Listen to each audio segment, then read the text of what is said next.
Bismillahirrahmanirrahim. Assalamualaikum warahmatullahi wabarakatuh. Bertemu kembali dengan channel Pena Guru PAI. Alhamdulillah, dengan penuh rasa syukur kepada Allah Subhanahu wa taala, kita masih diberikan kesehatan. Dan bagaimana kabar kalian anak-anak? Semoga kalian dan keluarga senantiasa sehat walafiat dalam lindungan Allah Subhanahu wa taala.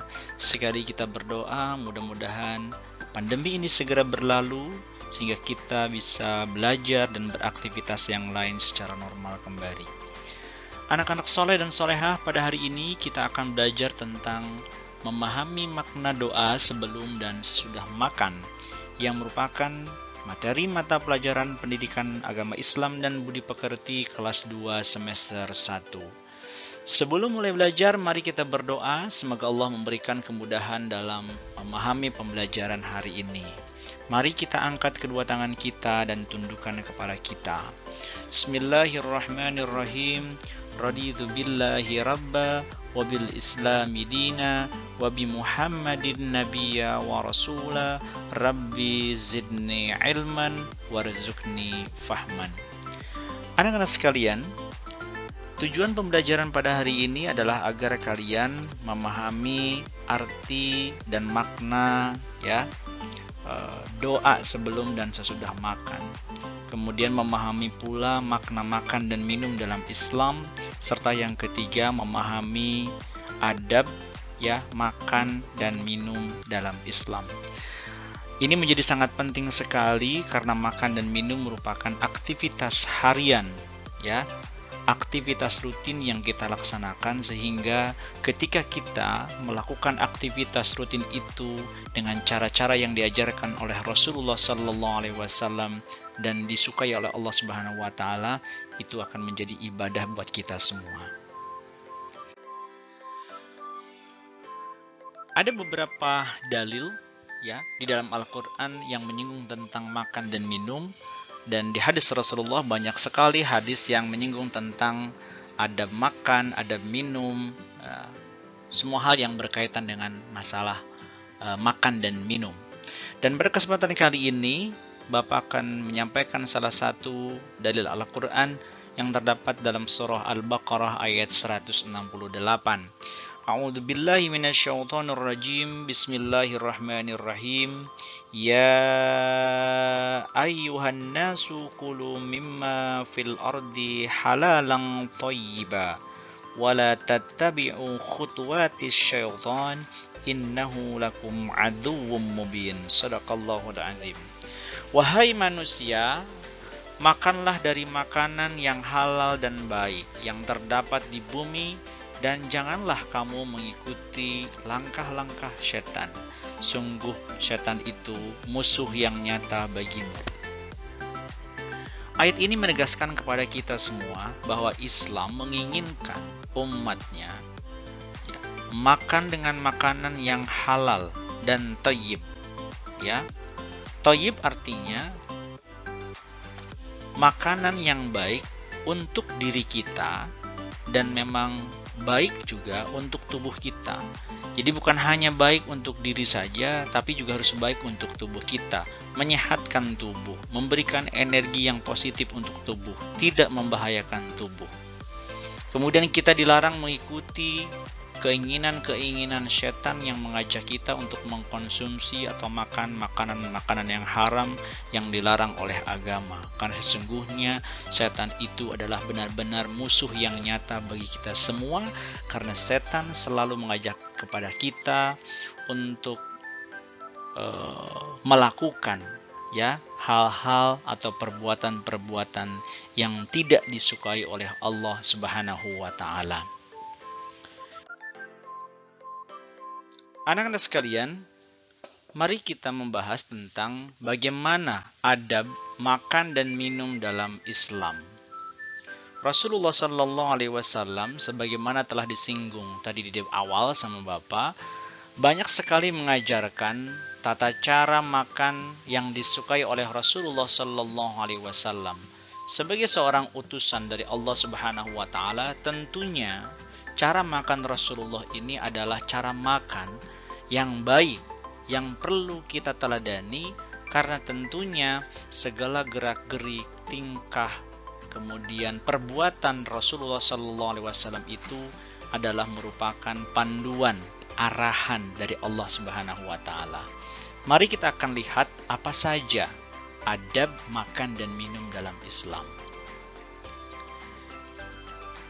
Setidaknya ada 14 yang perlu kita perhatikan ketika kita melakukan aktivitas makan dan minum. Yang pertama adalah memilih makanan yang halal dan baik. Pastikan makanan yang kita makan itu adalah halal dan baik. Di Indonesia, setiap makanan biasanya sudah ada label halalnya yang dikeluarkan oleh Majelis Ulama Indonesia. Jadi pastikan kalau kalian membeli makanan dimanapun, pastikan ada label halalnya. Ya, ketika makanan itu tidak ada kejelasan, maka jangan pernah kalian memakannya. Kemudian yang kedua adalah niatkan dalam hati untuk mencari ridha Allah. Jadi niatkan dalam hati ketika kita makan, kita mencari keridhaan Allah Subhanahu wa Ta'ala. Kita niatkan ibadah, ya. Ketika sesuatu diniatkan ibadah, maka itu akan menjadi kebaikan buat kita.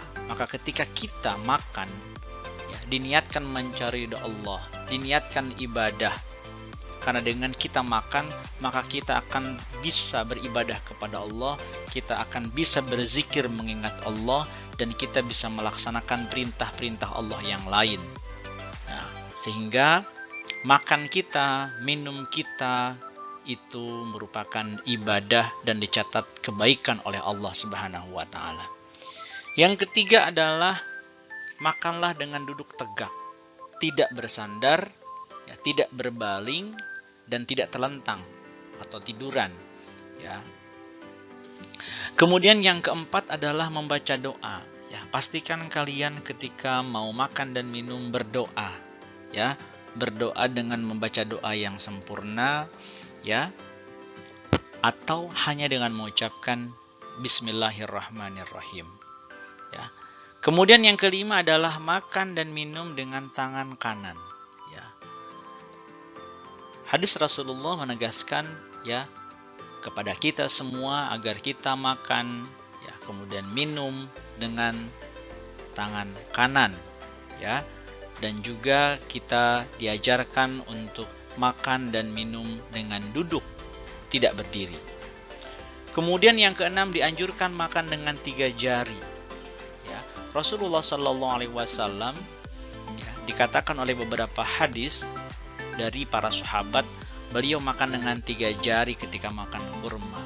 Ini adalah menandakan tindakan ketidakserakahan. Karena ketika kita makan dengan 5 jari, biasanya kita mengambil makanan yang sangat banyak. Dengan 3 jari kita makan hanya sedikit-sedikit, sehingga yang masuk ke dalam mulut kita itu hanya sedikit, sehingga organ pencernaan yang di perut sana akan mengolah makanan, ya, tidak langsung banyak, tapi sedikit-sedikit. Itu mungkin salah satu manfaat atau faedahnya ketika kita makan dengan 3 jari. Kemudian yang ketujuh, menjilati jari dari sisa makanan. Jadi ketika kalian selesai makan dengan menggunakan tangan, biasanya di jari ada makanan-makanan yang tersisa. Rasulullah, ya, membiasakan untuk menjilat makanan tersebut. Dari beberapa penelitian ini ternyata sangat positif, karena di dalam jari itu ada enzim-enzim yang terkandung dan positif. Ketika kita menjilat makanan itu, makanan tersebut sudah menyatu dengan enzim-enzim yang di tangan, dan ketika menyatu dengan enzim yang ada di mulut, itu sangat positif sekali untuk tubuh kita. Yang kedelapan adalah memulai dengan makanan yang dekat dengan kita. Jadi Rasulullah SAW mengajarkan satu adab yang luar biasa. Kita jangan membiasakan ketika kita makan bersama-sama, ya, berjamaah dengan orang banyak, kita mengambil makanan yang jauh. Ya, biasakanlah kita mengambil makanan yang dekat dengan kita terlebih dahulu. Ya, karena secara adab itu tidak sopan, tidak baik. Ya, kita berada di sisi sebelah utara misalnya, ketika kita makan, kita ngambil menu makanan yang ada di ujung paling selatan, timur, atau barat, seperti itu. Ya. Jadi secara adab, ambillah makanan yang dekat dengan kita. Yang kesembilan, tidak meniup makanan dan minuman yang panas. Ya, karena secara kesehatan ini juga tidak baik, karena dari mulut kita akan keluar bakteri atau kuman yang setidaknya akan berefek tidak baik kepada makanan dan minuman yang kita makan. Apalagi kalau misalnya makanan dan minuman itu pun akan dimakan oleh orang lain. Jadi adabnya adalah tidak meniup makanan atau minuman yang panas. Yang 10 artinya dianjurkan memuji makan dan minuman yang ada. Jadi ketika kita makan bersama-sama orang lain, apalagi kita menjadi tamu, maka jangan pernah mencela makanan yang ada di hadapan kita. Tapi sebaliknya, kita harus memuji makanan yang ada di hadapan kita, makanan yang disajikan kepada kita. Kemudian yang ke-11, tidak berlebihan dalam mengambil makanan atau mubazir. Ambillah makanan secukupnya dulu. Ketika kita ingin menambah, tambahlah dengan secukupnya. Jadi jangan mengambil makanan banyak, ya, kemudian tahu-tahu makanan itu tidak habis sehingga mubazir ada yang terbuang. Nah, ini adalah perbuatan setan. Jadi mengambillah secukupnya, kemudian kalau terasa kurang kita mengambil lagi secukupnya, sehingga ketika selesai makan piring kita bersih, tidak ada yang tersisa. 12, tidak menggunakan wadah dari emas dan perak. Ya, Allah Subhanahu wa taala dan Rasulnya tidak menyukai yang berlebih-lebihan. Maka dari itu Rasulullah mengajarkan kepada kita, ya, kita tidak menggunakan wadah yang terbuat dari emas dan perak yang akan menimbulkan kesombongan dalam diri kita. Ke-13, dianjurkan makan bersama-sama. Ya, al-barakatu ma'al jamaah, kata Rasulullah, bahwa keberkahan itu akan hadir, keberkahan Allah itu akan muncul dalam jamaah atau kebersamaan. Kita seringkali merasa nikmat, enak makan ketika bersama-sama. Tapi ketika kita makan sendiri, sepertinya ada yang terasa kurang. Maka kenapa makan bersama-sama itu terasa lebih enak? Karena keberkahan Allah itu turun kepada makan yang dilaksanakan dengan bersama-sama. Yang terakhir, membaca doa setelah makan. Kalau tidak atau lupa membaca doa yang panjang, cukuplah mengucapkan Alhamdulillahirabbil alamin. Itulah sekilas 14 adab makan dan minum dalam Islam. Bapak berharap ini bisa dipraktekkan oleh kalian, ya, setelah kalian mendengarkan penjelasan ini dalam kehidupan sehari-hari, dalam aktivitas makan dan minum kalian. Karena ketika kalian melakukan ini, maka insya Allah makan dan minum kalian itu menjadi ibadah. Karena dari 14 adab ini itulah yang dilakukan oleh Rasulullah Shallallahu Alaihi Wasallam. Ya, jadi mulai sekarang aktivitas makan dan minum kalian usahakan mengacu kepada 14 adab ini. Ya, Bapak doakan semoga aktivitas makan kalian, keluarga kalian, itu merupakan ibadah. Ketika ada salah satu anggota keluarga kalian yang bertolak belakang atau melakukan sesuatu yang tidak dianjurkan dalam adab ini, ingatkan dengan cara-cara yang baik. Misalnya ada saudara kalian yang makan dengan tangan kiri atau mengambil makanan yang jauh atau kemudian meniup makanan, ingatkan dengan cara yang baik. Itu bukan cara Rasulullah.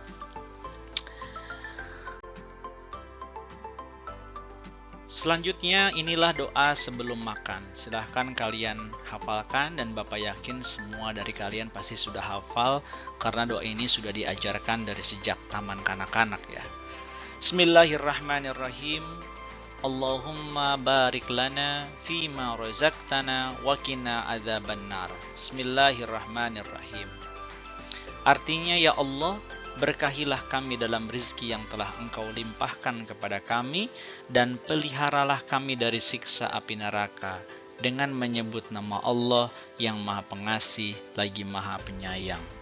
Jadi ketika kita akan makan, maka yang kita ucapkan adalah memohon keberkahan dari Allah atas rizki yang dilimpahkan kepada kita.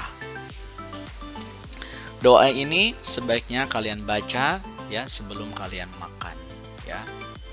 Pastikan doa ini kalian sudah hafal ya anak-anak, dan dibiasakan kalian baca sebelum makan. Adapun ini adalah doa sesudah makan ya. Bismillahirrahmanirrahim. Alhamdulillahilladzi at'amana wa saqana wa ja'alana minal muslimin. Artinya segala puji bagi Allah yang telah memberikan kami makan dan minum serta menjadikan kami termasuk golongan orang-orang muslim. Ini adalah doa sesudah makan.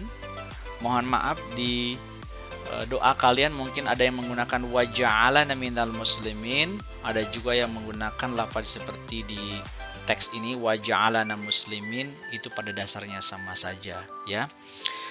Itulah anak-anak doa sebelum dan doa sesudah makan yang Bapak harapkan bisa kalian terapkan dalam kehidupan sehari-hari ya, mulai sejak hari ini sampai seterusnya.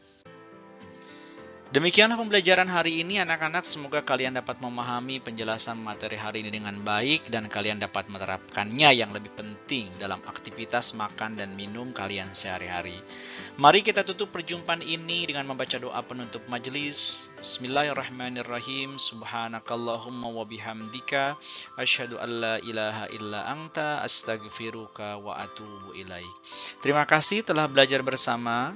Wassalamualaikum warahmatullahi wabarakatuh.